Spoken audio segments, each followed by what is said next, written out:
Assalamualaikum dan selamat sejahtera. Hari ini saya akan bincangkan secara ringkas format ujian geografi.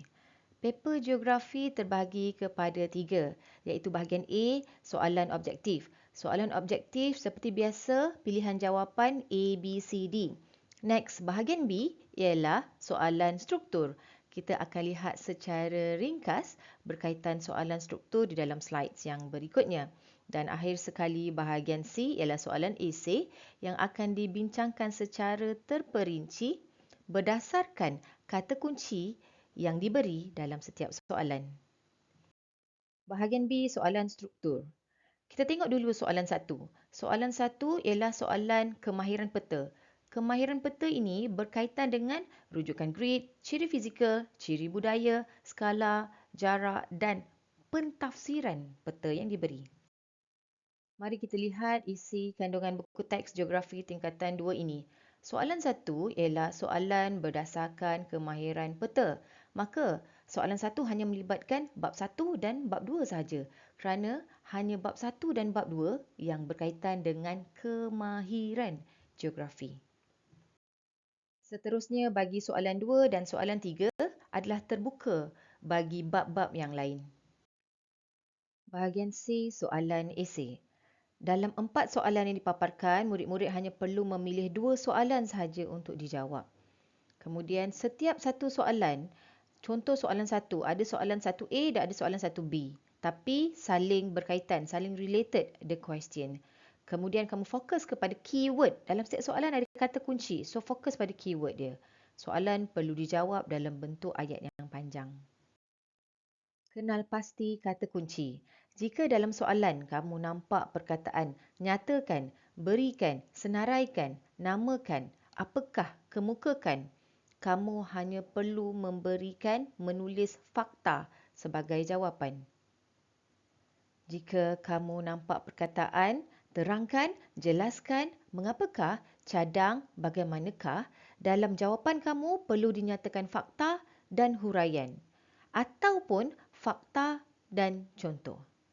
Seterusnya, jika dalam soalan dipaparkan perkataan huraikan, wajarkan, kamu perlu menyatakan fakta, huraian dan contoh. Kita lihat soalan 1, 1A. Cadangkan 2 amalan pengangkutan lestari yang boleh dilaksanakan oleh rakyat Malaysia, 4 markah. 1B, wajarkan kepentingan amalan pengangkutan lestari, 6 markah.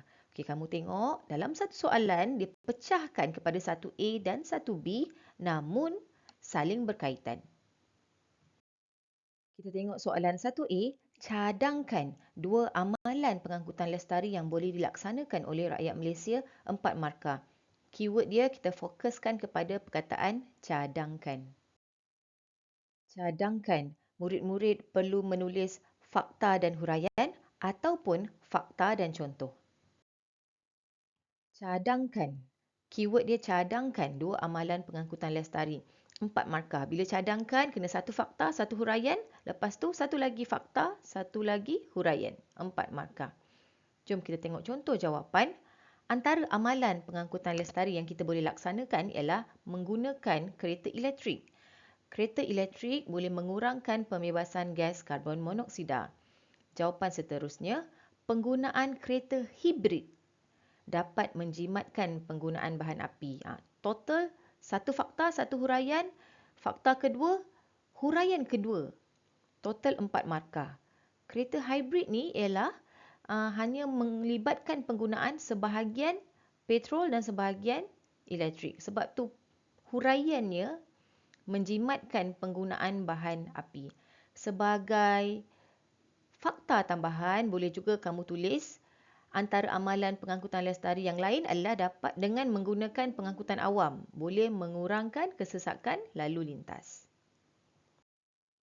Soalan 1B, wajarkan kepentingan amalan pengangkutan lestari di Malaysia, 6 markah. Keyword, wajarkan. Kita tengok kata kuncinya dalam soalan dipaparkan perkataan wajarkan, maka semasa menulis jawapan kita kena nyatakan fakta, huraian, contoh. Oleh kerana soalan itu melibatkan 6 markah, maka diperlukan 2 fakta, 2 huraian dan 2 contoh. Wajarkan kepentingan amalan pengangkutan lestari 6 markah. Keyword dia, wajarkan. Contoh jawapan, fakta pertama dapat mengurangkan kesesakan lalu lintas dengan penggunaan pengangkutan awam, contohnya dengan menaiki MRT, 3 markah. Tambahan lagi, mengurangkan kos bahan api dalam penggunaan kereta hibrid akibat daripada pengurangan penggunaan sumber semula jadi. Sumber semula jadi yang dimaksudkan ialah petroleum. That's all for today. Thank you.